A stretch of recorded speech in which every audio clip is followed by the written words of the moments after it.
Shalom teman-teman, ada berapa banyak teman-teman yang sudah ikut terlibat dalam pelayanan gereja? Seringkali waktu kita mau memulai sebuah pelayanan, kita mulai ingin memperlengkapkan diri.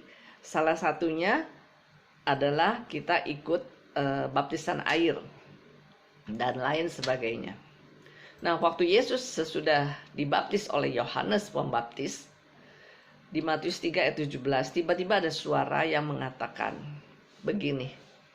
Lalu terdengarlah suara dari surga yang mengatakan, inilah anakku yang kukasihi, kepadanya lah aku berkenan. Jadi teman-teman, kita waktu mau pelayanan, ternyata Tuhan sudah mengasihi kita. Bukan kita punya motivasi saya mau pelayanan supaya saya bisa dikasih itu sama Tuhan. Dan saya mau mengasihi Tuhan lebih lagi dan lain sebagainya. Jangan punya pikiran seperti itu.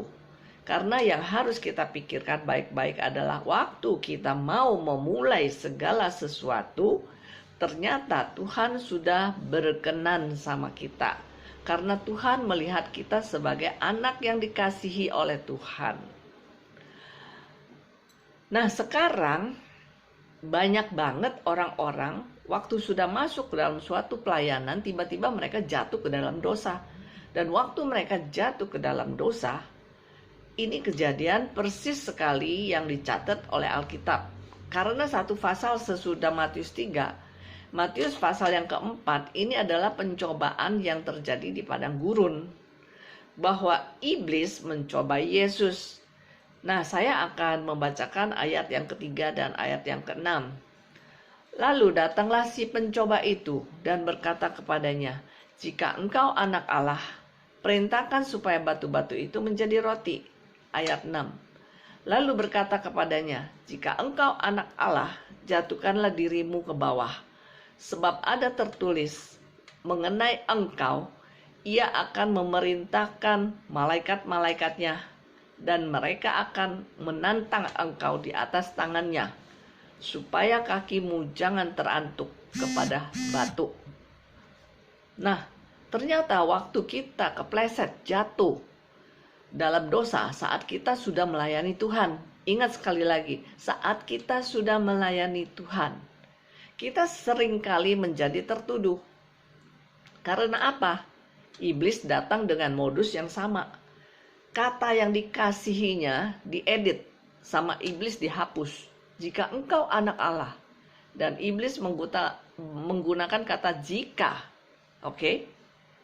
Kamu katanya pelayanan. Kamu katanya rajin ke gereja. Katanya kamu WL. Katanya kamu khotbah dan lain sebagainya. Kok masih begini? Kok masih begitu? Dan ternyata nada yang sama digunakan oleh iblis waktu iblis sedang mencoba Yesus. Dan ingat baik-baik, yang dihilangkan oleh iblis adalah yang dikasihi.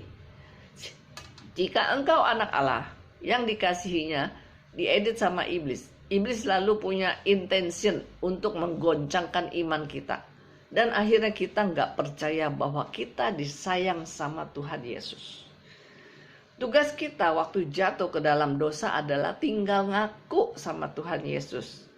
And say sorry. Nggak perlu lagi, aduh Tuhan ampuni saya Tuhan. Teman-teman, kita sudah diampuni ribuan tahun lalu di atas kayu salib. Ingat, kita sangat disayang sama Tuhan Yesus. Maka saat kita terpleset jatuh ke dalam dosa, buru-buru cari Tuhan, bukan cari yang lain, bukan cari kemunafikan, bukan cari sandiwara, dan lain sebagainya. Karena Amsal mengatakan, nama Tuhan seperti menara yang kuat. Orang akan selamat kalau lari ke sana. So, apapun yang terjadi, percayalah kita disayang sama Tuhan. Dan larilah kepada Tuhan Yesus. God bless you.